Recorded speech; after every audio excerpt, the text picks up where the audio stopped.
یوم عاشورہ یا 9-10 محرم الحرام پہ جو نیاز بنائی جاتی ہے یا نیاز بانٹی جاتی ہے، اس نیاز سے متعلقہ یہ تمام سوالات ہیں۔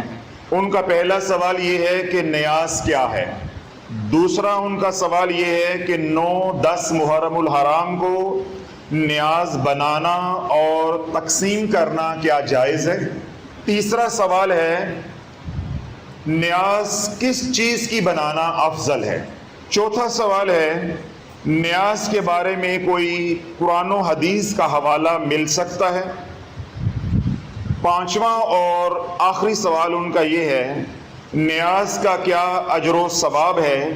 تفصیل کے ساتھ گفتگو فرمائیں۔ جزاک اللہ خیر۔ ذوالفقار چیمہ صاحب لاہور سے ہیں۔ یہ 5 سوالات ہیں جو میں نے آپ حضرات کے سامنے پڑھے ہیں۔ یہ پانچوں سوالات نیاز سے متعلقہ ہیں، اور اگر میں ایک ایک سوال کا جواب دینے لگوں، جتنا بھی میں حق ادا کرنے کی کوشش کروں گا آپ کو بات سمجھ نہیں آنی۔ کیوں آج نوجوان نسل کو تاریخ کے بارے کچھ علم نہیں ہے کہ ہم یہاں تک پہنچے ہیں یا اس منزل کو ہم نے پایا ہے تو کیسے پایا ہے، یا اس منزل تک ہم کیسے پہنچے ہیں۔ تو جب ہم کتابیں پڑھنے کے شوقین ہی نہیں ہیں تو ہمیں کیا معلوم کہ تاریخ کیا ہے، یا ہم نے کیا کیا قربانیاں دی، یا اپنوں اور غیروں نے کیا کیا غداریاں کی کہ ہم اس مقام پہ پہنچے، کہ آج قوم سوال کرتی ہے، آج امت سوال کرتی ہے کہ نیاز کیا ہے۔ 9-10 محرم الحرام کو نیاز بنانا، تقسیم کرنا جائز ہے، نیاز کس چیز کی بنانا افضل ہے، نیاز کے بارے میں کوئی حوالہ قرآن و حدیث کا، اور نیاز کا اجر و ثواب کیا ہے۔ اس سے پہلے کہ میں سوالات کے اوپر کلام کروں، آپ 2-4 جو بنیادی باتیں ہیں ان کو سمجھ لیں، تاکہ جو نوجوان ہیں انہیں بھی معلوم ہو جائے کہ کیسے حالات تھے کہ جن حالات نے ہمیں اس مقام پر پہنچایا ہے۔ 1857 میں جب برطانوی سامراج نے برِ صغیر پاک و ہند پہ قبضہ کیا تو قبضہ کرنے سے پہلے انہوں نے ایک کمپنی بنائی جس کمپنی کا نام تھا ایسٹ انڈیا کمپنی۔ یہ ایک تجارتی کمپنی تھی یا یہ تجارتی ادارہ تھا۔ اب اس تجارتی کمپنی یا اس تجارتی ادارے کے ذریعے برطانوی سامراج نے اپنے جاسوس، اپنے بندے ہماری صفوں کے اندر گھسیڑے۔ تمام اداروں کے اندر جب برطانوی سامراج کی جڑیں مضبوط ہو گئیں، بالکل اسی طرح جس طرح آج کے دور میں اسرائیل نے ایران میں اپنا نیٹ ورک پھیلایا، اس کو مضبوط کیا، پھر اس کی جب جڑیں بن گئی، مکمل گرفت حاصل کر لی، تو اسرائیل نے کیا کیا؟ اٹیک کر دیا، وار شروع ہو گئی، جنگ شروع ہو گئی۔ بالکل اسی طرح برطانوی سامراج نے سال ہر سال محنت کی ایسٹ انڈیا کمپنی کے ذریعے، جاسوس آتے رہے، تاجر بن کر جاتے رہے، یہاں کی تمام معلومات وہاں پہنچاتے رہے۔ جب تمام اداروں کے اندر گرفت مضبوط ہو گئی تو پھر برطانوی سامراج نے مقامی سیاستدانوں کی غداری کی بدولت جنگ شروع کی۔ اس جنگ میں مسلمانوں کو شکست ہوئی تو یوں ہم غالب سے مغلوب ہو گئے، یوں ہم غلام بن گئے۔ اب یہ بنیادی بات ہے، یہ تاریخ کا حصہ ہے، اس کو آپ نے ذہن میں رکھنا ہے۔ کہانی یہاں سے شروع ہوتی ہے، پھر آگے کیا ہوا؟ جب برطانوی سامراج نے برِ صغیر پاک و ہند پہ قبضہ کیا تو بہادر شاہ ظفر کو اس کی لونڈیوں، اس کی کنیزوں، اس کی بیویوں اور اس کے 12 بیٹوں سمیت گرفتار کر لیا گیا اور جیلوں میں ڈال دیا گیا۔ پھر جس سیاسی قیادت نے مزاحمت کی ان کو موت کے گھاٹ اتار دیا گیا۔ چند مہینوں میں جب قبضہ مستحکم ہو گیا تو بہادر شاہ ظفر کو عشائیہ دیا گیا۔ بڑی توجہ کے ساتھ بات سننی ہے۔ بہادر شاہ ظفر کو کیا کیا گیا؟ کھانا دیا گیا، عشائیہ دیا گیا۔ اس عشائیے میں اس کی بیویوں کو بھی مدعو کیا گیا، ناچ گانے والیاں جو کنیزیں تھیں، باندیاں تھیں، لونڈیاں تھیں، ان سب کو بھی مدعو کیا گیا، اور بہادر شاہ ظفر کے جو 9 12 بیٹے تھے ان کے سر قلم کیے گئے، ان کے سر قلم کر کے ہر ایک سر الگ الگ برتن میں رکھا گیا۔ اب یہ کھانا دسترخوان پہ چن دیا گیا، ادھر بہادر شاہ ظفر کو اس کے خاندان کے ساتھ مدعو کر لیا۔ اب جو انگریز کے کرندے تھے اب وہ بہادر شاہ ظفر کو کہتے ہیں کہ آپ کھانا تناول فرمائیں، کیا لیں گے؟ اب وہ ڈونگے کا برتن کا ڈھکن اٹھاتے ہیں، کیا آپ یہ لینا پسند کریں گے؟ تو جب بہادر شاہ ظفر دیکھتا ہے تو اس میں اس کے نوجوان بیٹے کا سر قلم کر کے رکھا ہوا ہے۔ 12 بیٹے، 12 ڈونگے، اور 12 ڈونگوں کے اندر یا 12 برتنوں کے اندر بہادر شاہ ظفر کے 12 بیٹوں کے سر قلم کر کے رکھے تھے۔ جب برطانوی سامراج نے یہ واردات ڈالی تو اس سے کیا ہوا کہ پورے برے صغیر کے اندر ایک دھاک بیٹھ گئی، ایک روب دبدبا بیٹھ گیا۔ اب یہ مرکزی قیادت جو سیاسی تھی اس کو مفلوج کر دیا گیا، بہادر شاہ ظفر کو جو ہے موت کے گھاٹ اتار دیا گیا۔ جب سیاسی قیادت ہی نہیں رہی تو پھر بغاوت کس نے کرنی تھی؟ جہاد کس نے کرنا تھا؟ مزاحمت کس نے کرنی تھی؟ جب قبضہ مستحکم ہو گیا یعنی مرکز پہ، اب کیا ہے؟ مقامی قیادت۔ کون سی قیادت ہے؟ مقامی، نچلے درجے کی قیادت۔ نچلے درجے کی قیادت کے بارے میں انگریز کو ساری معلومات تھی کہ وطن فروش کون ہیں اور محب وطن کون ہیں، مکمل معلومات تھی ان کے پاس۔ تو جو محب وطن تھے ان کے سر قلم کر دیے گئے، ان کو موت کے گھاٹ اتار دیا گیا۔ جو غدار تھے، وطن فروش تھے، ان کو مسٹر کا، ان کو سر کا، ان کو نواب کا اور ان کو سردار کا لقب دیا گیا۔ بات سمجھ آ رہی ہے؟ جو وطن فروش تھے سیاستدان یا ان کے لونڈے لپاڑے تھے، کرائے کے کرندے جو بننے کے لیے تیار تھے، جو غدار تھے، ان کو عزت دی گئی اور ان کو لقب کیا دیے گئے؟ مسٹر کا، سر کا، نواب کا اور سردار کا۔ اس کے بعد سرکار نے ان کو تحفظ دینے کے لیے سرکاری مشینری کو حرکت دی اور ان کو سیکیورٹی گارڈ دیے گئے، یعنی ان کو فوج دی گئی، ان کو پولیس دی گئی۔ اب وہ پولیس یا وہ سیکیورٹی ایجنسیز ان کی حفاظت کر رہی ہے۔ پھر ان کو جگیریں دی گئیں، جگیریں الاٹ کی گئیں۔ جہاں بیٹھے تھے یہ سب جگیر تمہاری ہے، یہ سارا گاؤں تمہارا ہے۔ اور بعضوں کو یوں جگیریں دی گئی کہ صبح سے لے کے شام تک اپنی گھوڑی کو دوڑا لو، جتنا رقبہ تم کور کر جو ہم تمہارے نام کر دیں گے۔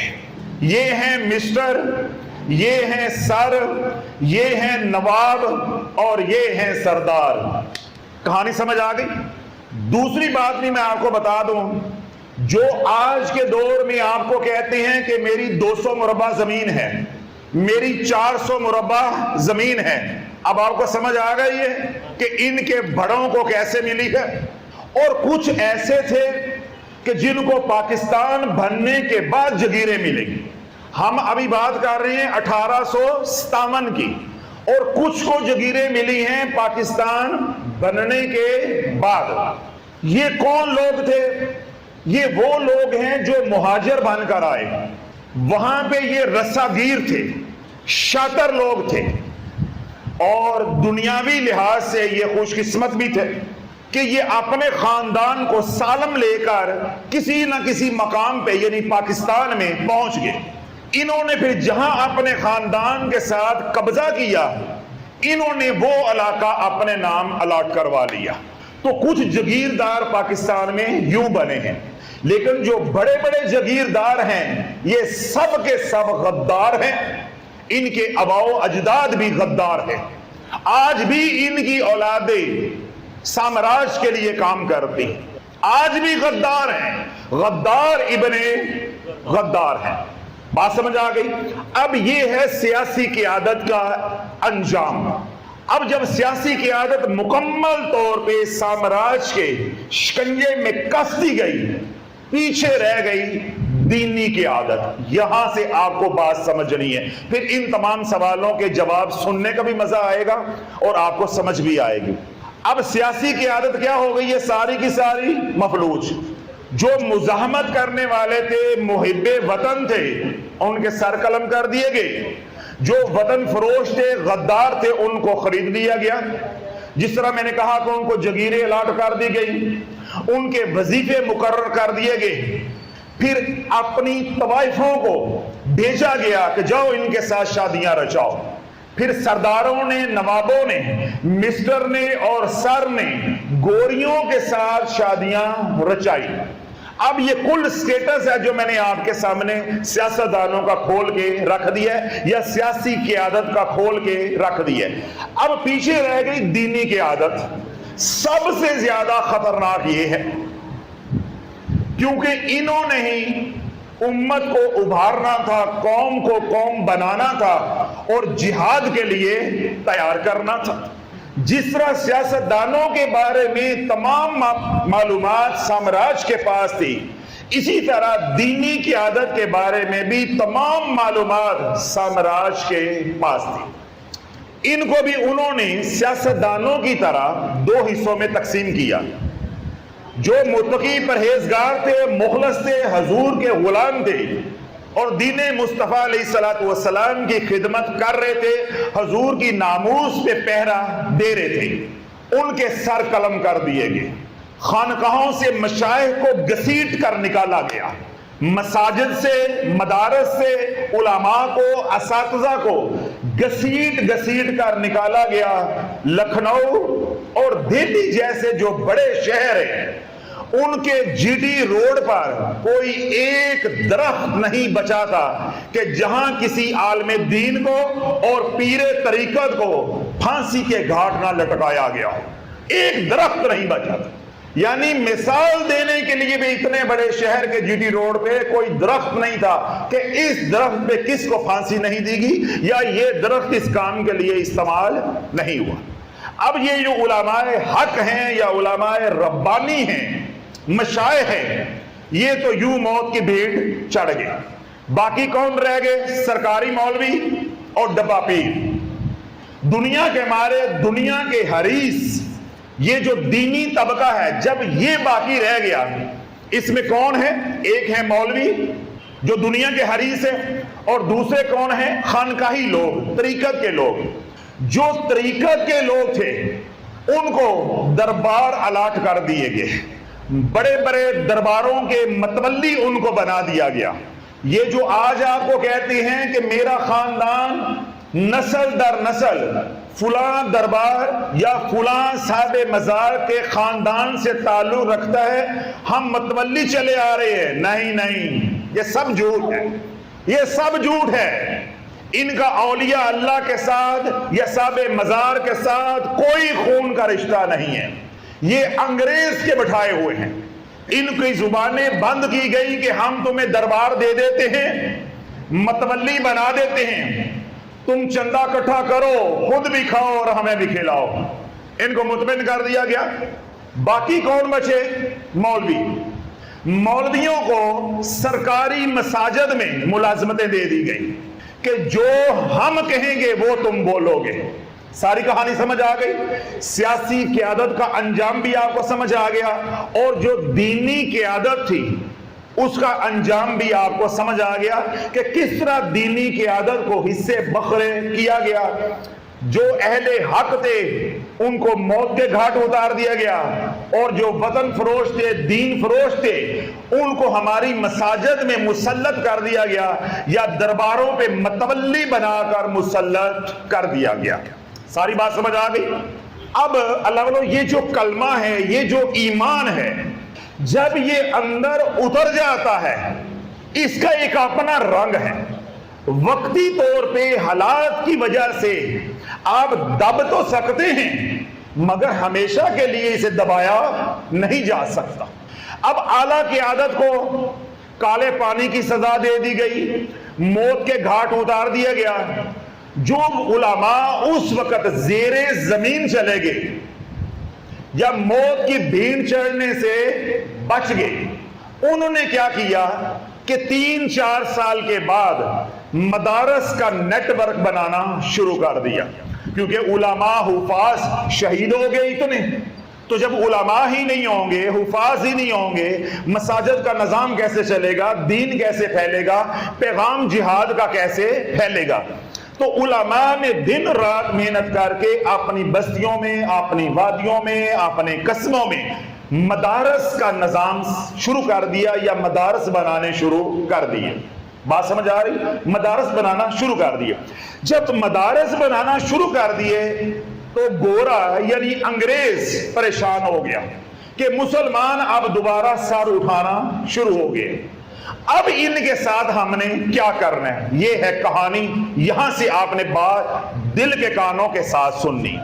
اب انگریز کے پاس کوئی رستہ نہیں تھا سوائے ہمارے ایمان کے اوپر ضرب لگانے کے، کوئی رستہ نہیں تھا۔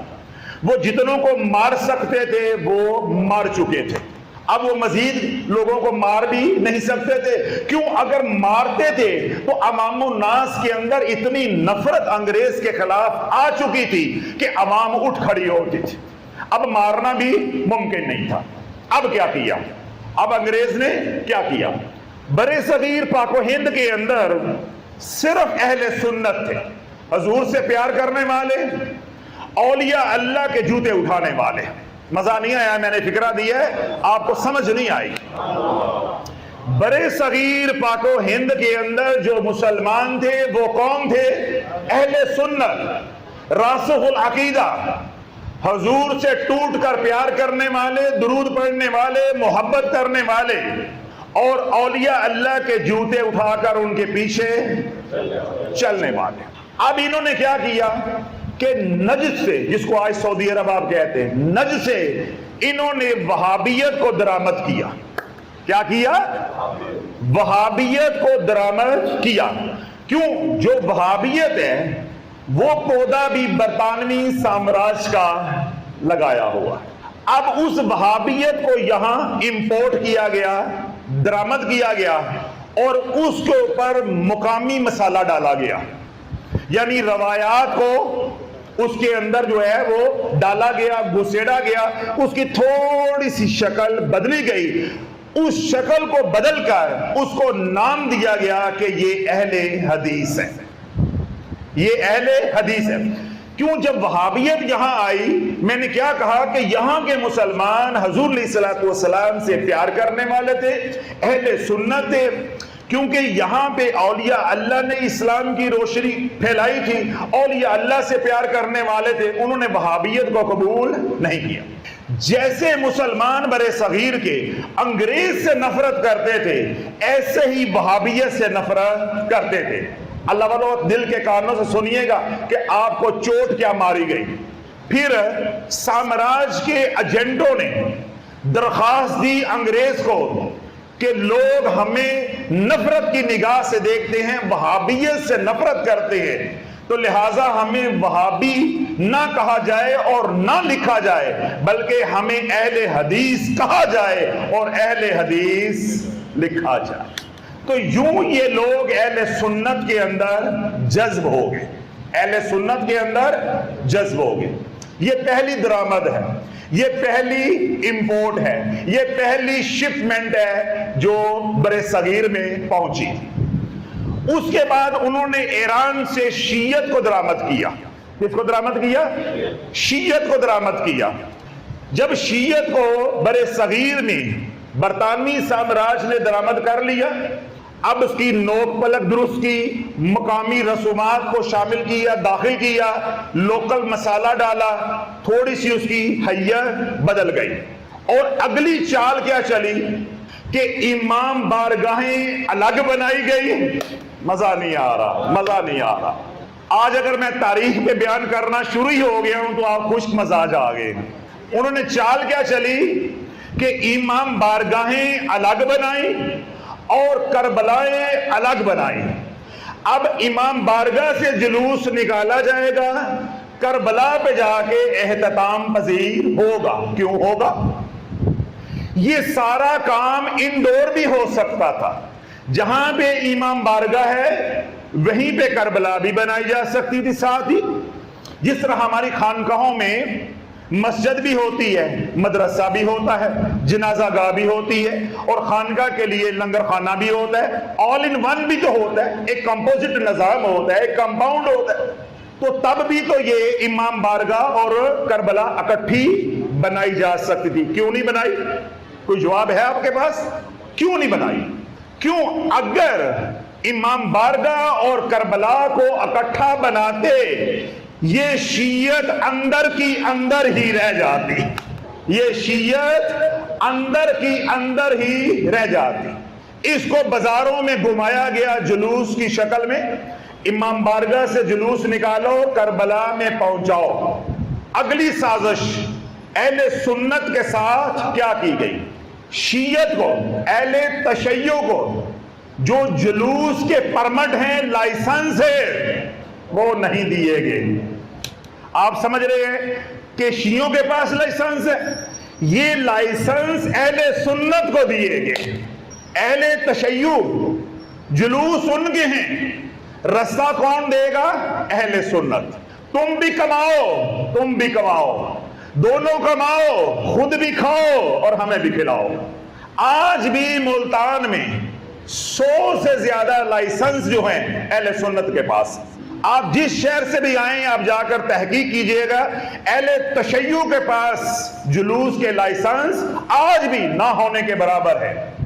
وہ جو نسل در نسل لائسنس چلے آ رہے ہیں، جو پاکستان بننے کے بعد بھی روٹ انہیں ملے ہیں، سب سے زیادہ لائسنس اہل سنت کے پاس ہے، اہل سنت کے پاس ہے۔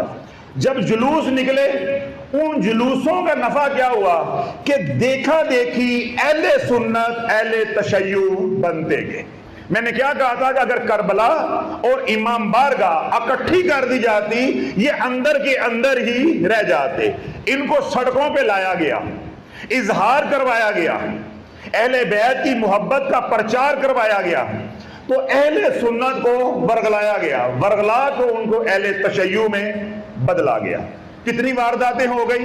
2، ایک وہابیت اور اگلی شیعت۔ اب میں بڑی کڑوی بات کہنے لگا ہوں، یہ تو غیروں کی باتیں تھی نا، اب اپنی باتیں شروع ہونے لگی ہیں۔ آپ کو معلوم ہے جب اپنوں کی بات ہوتی ہے تو دھوکہ بڑا ہوتا ہے، ٹھیک ہے؟ اب یہ 2 جو فرقے بنے یا 2 مسلک بنے یا 2 مذہب بنے، ان کی تاریخ آپ کو سمجھ آ گئی۔ اب یہاں برے صغیر میں کون لوگ رہتے تھے؟ 2-3 دفعہ میں نے کہا ہے، اہل سنت، اہل سنت، اہل دل، اہل محبت، اولیاء سے پیار کرنے والے، میرے کملی والے سے ٹوٹ کر پیار کرنے والے، یہاں کا یہ سٹف تھا، یہاں کے یہ لوگ تھے۔ وہابیت ایک الگ مذہب بن گیا، شیعت ایک الگ مذہب بن گیا۔ اب یہ جو اہل سنت تھے، ان کو توڑ کر 2 کیا گیا، ایک کو دیوبندی بنا دیا گیا اور دوسرے کو بریلوی بنا دیا گیا۔ کتنے ہو گئے؟ اہل سنت کہاں گئے؟ اس نقطے پہ آپ کو لے کر آنا تھا کہ اہل سنت کہلوانا جو ہمارا شاعر تھا، ہماری پہچان تھی، اہل سنتی والجماعت، یعنی حضور علیہ الصلوۃ والسلام کے جو صحابہ ہیں ان کی سنت اور اللہ کے محبوب کی جو سنت ہے، جو اس پہ چل رہے ہیں، اس جماعت کو اہل سنت کہا جاتا ہے۔ اب اہل سنت کہلوانا معیوب ہو گیا، بریلوی اور دیوبندی کہلوانا محبوب ہو گیا۔ تو کتنے مذہب بن گئے؟ 4، بریلویت، دیوبندیت، وہابیت اور شیعت۔ اب ہر مسلک، ہر فرقہ، ہر جماعت، ہر مذہب اپنے وجود کے لیے فکر مند ہو گئے۔ اس کو ہم اپنی زبان میں کہتے ہیں اسٹرگل فار سروائیول۔ اپنے وجود کے لیے لڑنے لگے، دین مصطفیٰ کے لیے نہ، یہ سچ ہے، یہ آپ کو برداشت کرنا پڑے گا۔ دین مصطفیٰ کے لیے نہیں، اپنی وردیاں بن گئی، اپنی ٹوپیاں بن گئی، اپنی پگڑیاں بن گئی، اپنے عقائد بن گئے اور اپنے شاعر بن گئے، پھر اسی کا پرچار کرنے کا نام تبلیغ رکھ دیا گیا۔ دیوبندیت کو پھیلا رہا ہے، بریلویت مسلک، بریلویت سوچ کو پروان چڑھا رہا ہے، اس طرح شیعہ اپنے مسلک یا اپنے فرقے کی تبلیغ کر رہا ہے، ایسے ہی وہابیت ہے۔ تو دین مصطفیٰ کی روح کی تو بات ہی نہیں ہے، بات تو یہ ہو رہی ہے میں بریلوی ہوں تم بریلوی ہو جو، یہ چار جنت کے مالکان پیدا ہو گئے، یہ جنت کے چار ٹھیکیدار مالکان پیدا ہو گئے۔ بریلوی کہتے ہیں کہ جنت کے ٹھیکیدار مالک ہم ہیں، ہمارے ساتھ آ جاؤ جنتی ہو۔ دیوبندی کا دعویٰ کرتے ہیں کہ ہمارے ساتھ آ جاؤ جنت کے مالک ہم ہیں، ہماری کنسنٹ پہ یا ہماری پرچی پہ جنت ملنی ہے، ہمارے ساتھ آ جاؤ۔ تو یوں ہی دعویٰ ہے اہل حدیث کا یعنی وہابیت کا، اور اسی طرح پھر دعویٰ ہے شیعت کا۔ آگے اب یہ چار جماعتیں بن گئی، چار ٹولیوں میں یا چار فرقوں میں اہل سنت کو تقسیم کر دیا گیا۔ اب ان کو آپس میں لڑانے کے لیے انگریز نے اپنے بنائے ہوئے علماء کو ان کے اندر شامل کیا، پھر کتابیں لکھوائی گئی، ایک دوسرے کے عقائد کے اوپر حملے کیے گئے، برسوں محنت کر کے پھر ان چاروں کو کمزور کر دیا گیا۔ کیوں؟ یہ اپنی اصل سے تو دور ہو چکے تھے، اپنے مرکز سے دین مصطفیٰ سے تو یہ دور ہو چکے تھے۔ یہ جنگ کس کی لڑ رہے تھے؟ وہابیت کی، بریلویت کی، دیوبندیت کی، شیعت کی۔ جب یہ کمزور ہو گئے تو انگریز نے آخری وار کیا مرزا غلام احمد قادیانی کی شکل میں نے کیا کہا کہ ساری کہانی سمجھ آ گئی ہے، جے کسی نے برا لگ رہا ہے تو منہ تھلے کر لے تاکہ مینوں بھی پتہ چل جائے۔ اللہ بولو یہ سچ ہے، اس کو برداشت کرو، اس کو برداشت کرو۔ جب مسلمان اندر سے کمزور ہو گئے، اب ان کا ایمان چھیننا تھا، ایمان پہ ڈاکہ ڈالنا تھا، جو تھوڑی سی رمق رہ گئی ہے وہ بھی چھین لی جائے، تو کیا کیا کہ مرزا غلام احمد قادیانی کو مسلح کیا گیا۔ لیکن میرے رب کی رضا کوئی اور تھی، میرے اللہ کی منشا اور رضا کچھ اور تھی۔ چال بڑی خطرناک تھی اور کامیابی بھی 100% تھی۔ کیوں؟ مسلمان عقائد کے حوالے سے کمزور ہو چکے تھے، آپس میں گتھ مگتھا تھے، لڑ رہے تھے، کتابیں لکھی جا رہی ہیں، فتوے لگائے جا رہے ہیں، جنتی جہنمی ہونے کے دعوے کیے جا رہے ہیں۔ انہیں کوئی پرواہ نہیں ہے کہ ملک کہاں چلا گیا ہے اور ہم نے آزادی کی جنگ لڑنی ہے، ہم نے جہاد کرنا ہے، اس بھیڑ کو ہم نے قوم بنانا ہے، کوئی پرواہ نہیں۔ بس میری مسجد، میری خانقاہ، میرا مسلک، میرا جھنڈا قائم رہنا چاہیے، جو میرے مسلک کے فرقے کے شاعر ہیں، پہچان ہے، وہ باقی رہنی چاہیے۔ اب یہ آئیڈیل چانس تھا، سنہری موقع تھا کہ مرزا غلام احمد قادیانی کی شکل میں فتنہ برپا کیا جاتا اور ہمارا ایمان چھین لیا جاتا۔ لیکن میں نے کیا کہا کہ اللہ کو کچھ اور منظور تھا۔ جب مرزا غلام احمد قادیانی کا فتنہ کھڑا کیا گیا تو اللہ نے ان چاروں مسلک کو ایک کر دیا، یعنی جو چاروں یوں تھے آپس میں لڑ رہے تھے، یہ اس نقطے پر ایک ہو گئے۔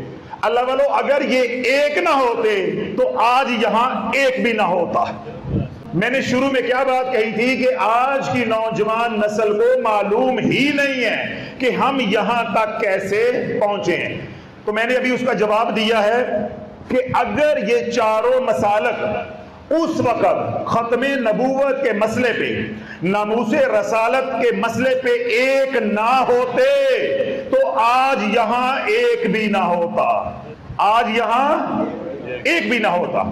اب جب یہ چار مسالک بن گئے، میں نے کیا کہا کہ ہر ایک نے اپنا جھنڈا، اپنی وردی، اپنی ٹوپی، اپنی پگڑی، اپنی چال، اپنے عقائد، اپنی کتابیں، اپنے علماء، اپنے اولیاء اللہ سب نے تقسیم کر لیے، اپنا اپنا بنا لیا۔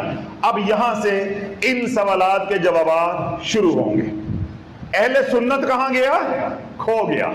اب تو ہے وہابیت، اب تو ہے شیعت، اب تو ہے بریلویت، اب تو ہے دیوبندیت، اور پانچویں اب آ گئی ہے مرزیت۔ اب یہ 5 ہو گئے۔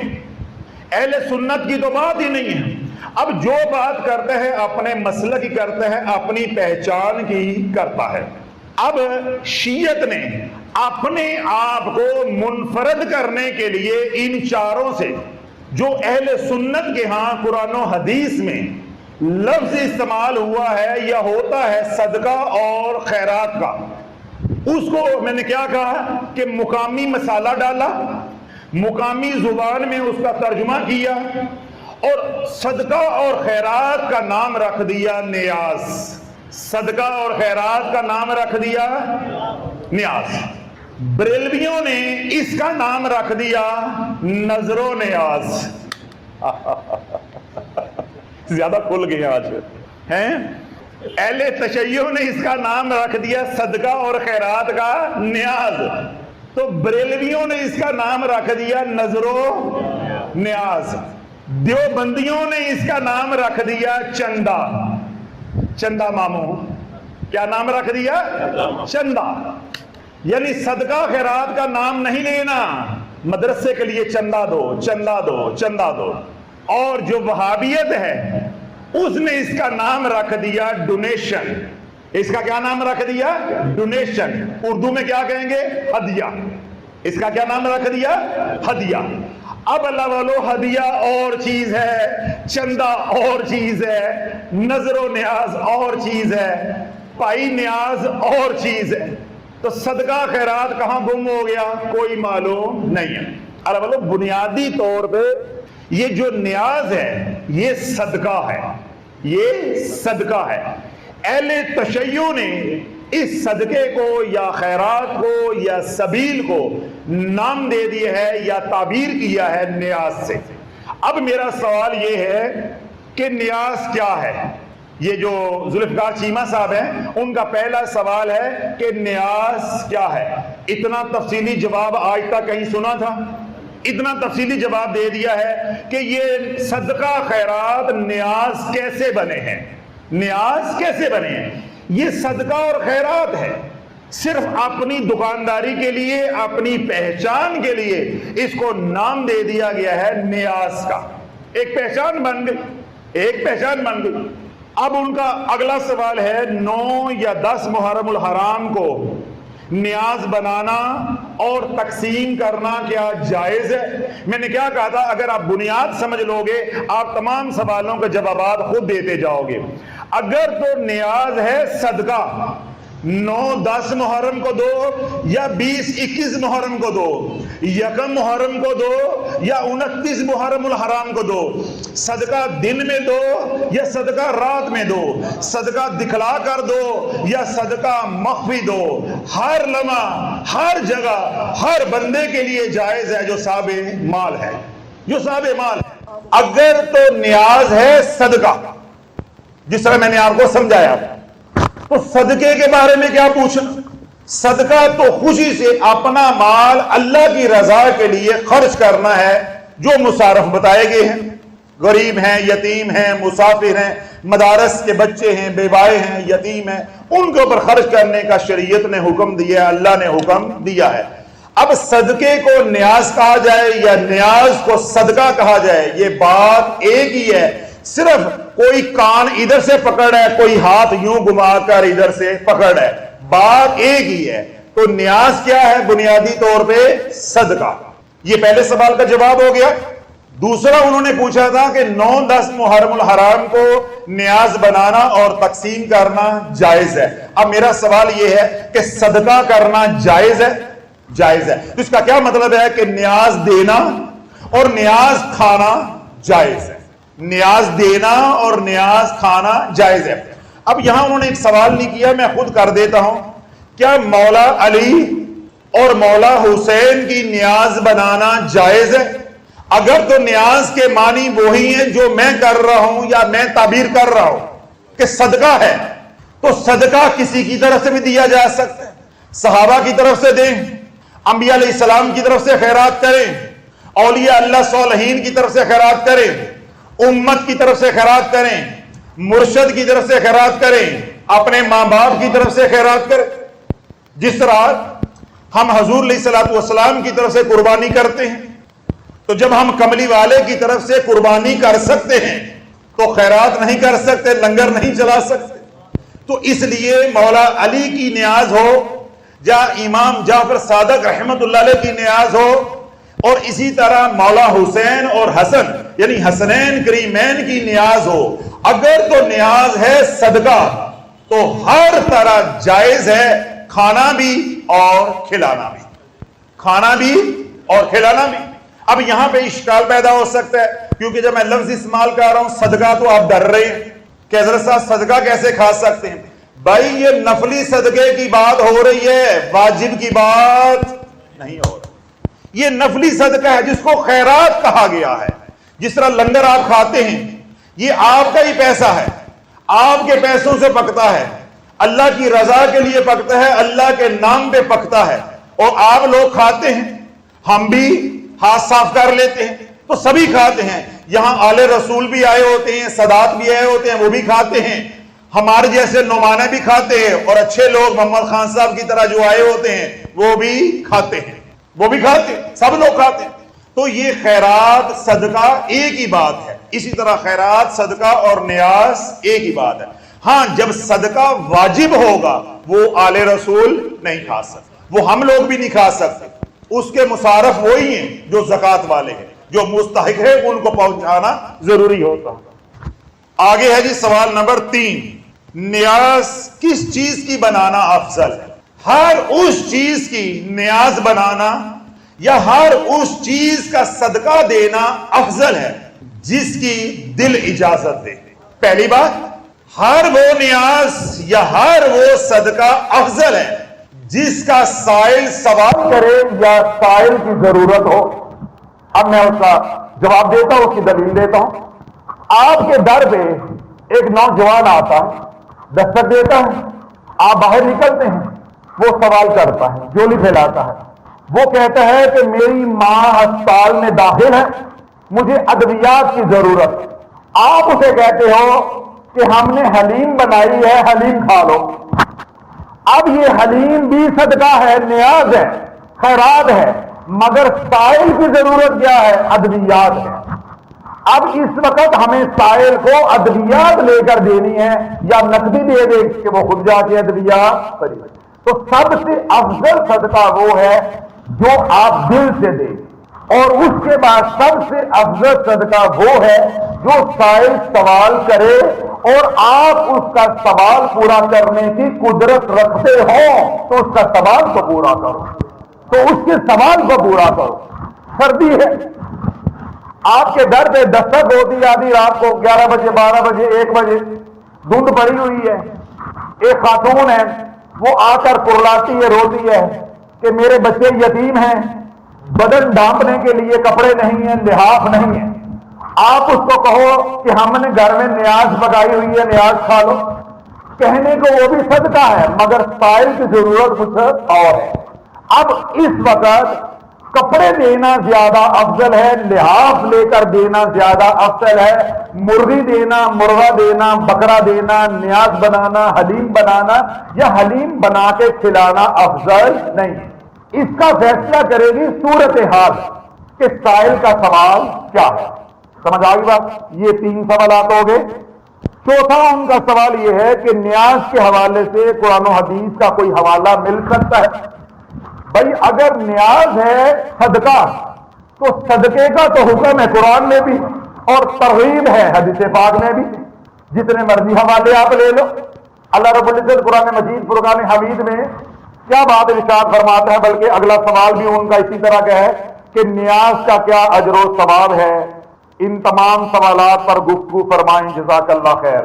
حوالہ بھی اور اجر و ثواب بھی، مختصر سا جواب دے دیتا ہوں، اس کے بعد انشاءاللہ اجازت چاہوں گا۔ اللہ رب العزت قرآن مجید فرقان حمید میں ارشاد فرماتا ہے، ان المصدقین والمصدقات واقرضوا اللہ قرضا حسنا یضاعف لهم ولهم اجر کریم۔ اللہ کی راہ میں خرچ کرنے والے مرد اور اللہ کی راہ میں خرچ کرنے والی عورتیں جنہوں نے اللہ کو قرض دیا، جنہوں نے اللہ کو قرض دیا قرض حسنہ کی شکل میں، جنہوں نے قرض دیا اللہ کو قرض حسنہ کی صورت میں، شکل میں، ان کے قرض کو بہت زیادہ بڑھا دیا جائے گا۔ کتنا بڑھا دیا جائے گا کہ انہیں اجر کریم دیا جائے گا۔ اب اجر کریم کیا ہے کہ اتنا اجر دیا جائے گا کہ وہ عش عش کر اٹھیں گے، ان کے وہم و گمان میں بھی نہیں ہوگا کہ اگر ہم ایک پائی خرچ کرتے ہیں تو ہمیں اتنا اجر مل جائے گا۔ اللہ کے نبی علیہ الصلوۃ والسلام کا ارشاد پاک ہے کہ 5 لوگوں کو جنت اللہ سے طلب کرتی ہے کہ یا اللہ یہ 5 لوگ مجھے دے دے۔ پہلا وہ جو بھوکے کو کھانا کھلاتا ہے، جو پیاسے کو پانی پلاتا ہے، بھوکے کو کھانا کھلاتا ہے، جو بھرنا کو، ننگے کو لباس خرید کر دیتا ہے۔ کتنے ہو گئے؟ 2۔ تیسرا وہ ہے جو اپنی زبان کو غیبت سے محفوظ رکھتا ہے۔ کتنے ہو گئے؟ 3۔ چوتھا وہ جو کثرت سے قرآن مجید فرقان حمید کی تلاوت کرتا ہے۔ 5واں اور آخری وہ خوش نصیب ہے جو دن رات کملی والے پہ درود پڑھتا ہے۔ یہ 5 وہ خوش نصیب لوگ ہیں جن کو جنت اللہ سے مانگتی ہے کہ مجھے دے دے، مجھے دے دے۔ میں نے یہ بات واضح کرنے کی کوشش کی ہے کہ اگر تو کوئی سائل کا سوال ہے، اس کی ضرورت ہے جائز، تو وہ پورا کرنا افضل ہے، وگرنہ سب سے افضل نیاز، افضل خیرات، افضل صدقہ لنگر چلانا ہے، لنگر چلانا ہے۔ میں تھوڑی سی اپنی بات بھی آپ کو سنا دیتا ہوں۔ 2001 سے لے کر 2007 تک میں نے مدارس کے ساتھ اور مساجد کے ساتھ، مولویوں کے ساتھ کام کیا۔ جو میری زکوٰۃ ہوتی تھی یا ویسے خیرات کے لیے پیسے نکالتے تھے وہ میں مدارس کو دیتا تھا۔ جب میں مدارس کو دیتا رہا تو ایک وقت ایسا آیا، 2007 شروع ہونے کے قریب تھا، یعنی 6 کا آخری مہینہ چل رہا تھا، نومبر دسمبر تک۔ یعنی جب میں نے 6 سال مدارس کے ساتھ کام کیا تو یہ صورتحال پیدا ہو گئی کہ میں اس نتیجے پہ پہنچا یا تو میں خود اغوا ہو جاؤں گا یا میرے بچے اغوا ہو جائیں۔ حیران ہوئے آپ؟ میرے خیال ہے یہ بات سن کر آپ کی نیند ختم ہو گئی ہے۔ 6 سال میں نے مدارس کے ساتھ، مساجد کے ساتھ، مولویوں کے ساتھ کام کیا، جو ان کی ضرورتیں ہوتی تھیں۔ اسی طرح جو یتیم لڑکیاں، ان کی شادیاں کروا دینی، جہیز بنانا، ہم دونوں میاں بیوی نے ان کا خریدنا بازار سے جا کر۔ 2006 کے آخر تک، یعنی 6 سال کے بعد میں اس نتیجے پہ پہنچا یا تو میں اغوا ہو جاؤں گا یا میرے بچے اغوا ہو۔ کیوں؟ ہر دوسرا بندہ جو درس نظامی کی اسناد ہوتی ہیں مدارس کی، ان کو لیمینیٹ کروا کے، پلاسٹک کور چڑھا کے اور ساتھ بڑے بڑے مولویوں کے خط لے کر میرے دروازے پہ، فلاں نے بھیجا ہے، فلاں نے بھیجا، آدھی رات کو بھی دستک ہو رہی ہے، نہ میں جمعہ پڑھ سکتا ہوں، نہ میں کسی مسجد میں جا سکتا ہوں۔ وہ جا کے لوگوں کو بتاتے ہیں کہ فلاں جو ہے وہ ڈونیشن دیتا ہے، صدقہ دیتا ہے، مساجد کی خدمت کرتا ہے، مدارس کی خدمت کرتا ہے۔ تو یوں میری وہ ہوا بنتی گئی، شہرت بنتی گئی۔ اب نہ میں دن کو سکون میں ہوں، نہ رات کو چین میں ہوں۔ تو میں نے کیا کہا کہ میں اس نتیجے پہ پہنچا کہ یا میں اغوا ہو جاؤں گا تو یا میرے بچے اغوا ہو جائیں گے۔ آپ کو پتا نا کہ مولوی بڑے سخت لوگ ہوتے اور بڑے خطرناک لوگ بھی ہوتے۔ جب میں حد سے زیادہ پریشان ہوا تو پھر کلمہ کس کا پڑھا ہے آپ نے؟ سمجھ گئے ہو؟ اشارہ کافی ہے۔ پھر کلمے والی سرکار کا، مدینے والی سرکار کا کرم ہوا کہ سب کچھ جہاں ہے وہی بند کر، جہاں ہو وہی ٹھہر جو، سب کچھ بند کر۔ کیا کرنا ہے؟ بھوکوں کو کھانا کھلاؤ اور جو پیاسا اس کو پانی پلاؤ، اور بغیر تفریق کے، بغیر تفریق کے۔ اب یہاں پہ جو ہمارے یہ بزرگ بیٹھے ہوئے ہیں، امجد صاحب، ان کے ساتھ ایک ساتھی بیٹھے ہوئے ہیں، مجھے ان کا نام نہیں آ رہا۔ اس وقت یہ میرے گھر کا صحن تھا جہاں پہ آپ لوگ بیٹھے ہوئے ہیں۔ اثر کا وقت تھا، میں یہاں کرسی لے کے بیٹھا ہوا تھا، کلینک پہ مریض تھے، تو میں مریض ایک پیشنٹ کو میں نے آپریٹ کیا کر کے میں یہاں آ کر بیٹھ گیا۔ یہ جو ہمارا خادم ہے اقبال چوکیدار جو ہے، یہ آیا میرے پاس، یہ ٹھیکیدار کے ساتھ کام کرتا رہا، یعنی جب یہ تعمیر ہو رہی تھی نا تو ٹھیکیدار کے ساتھ کام کرتا تھا۔ جب یہ تعمیر مکمل ہو گئی، ٹھیکیدار اپنے گھر راضی، ہم اپنے گھر راضی، بات ختم ہو گئی۔ میں یہاں بیٹھا ہوا تھا، یہ آیا، مجھے آگے کہتا ہے کہ میں یہ سوانجنا لے کر آیا ہوں۔ معلوم ہے آپ کو سوانجنا ایک سبزی ہے، میں یہ لے کر آیا ہوں تحفے کے لیے ہدیے کے طور پہ۔ میں نے کہا جی بہت مہربانی۔ میں نے پوچھا اقبال کیسے آئے ہو؟ اب ذرا بات سنیے گا۔ اقبال نے مجھے کہا کہ اقبال مجھے نا حاجی صاحب کہتا ہے، حاجی صاحب جب سے میں یہاں سے گیا ہوں میں نے کوئی کام نہیں کیا۔ اقبال مجھے حاجی کبھی کبھی کہتے آپ نہ کہنا شروع کر دینا، میں تو شکلوں ہی حاجی نہیں لگتا، وہ تو حاجی تے بڑے لوگ ہوتے نے۔ تو اقبال نے مجھے کیا کہا کہ حاجی صاحب جب سے میں یہاں سے گیا ہوں میں نے کوئی کام نہیں کیا۔ میں نے کہا اللہ والے یہاں سے گئے ہوئے آپ کو 6-7 مہینے ہو گئے، آپ نے کوئی کام نہیں کیا۔ اگلا فکرہ سنیے گا، ذرا دل سے ہاتھ رکھ لو۔ کہنے لگا حاجی صاحب تانوں اسی دل دے بیٹھے ہیں، اسی تانوں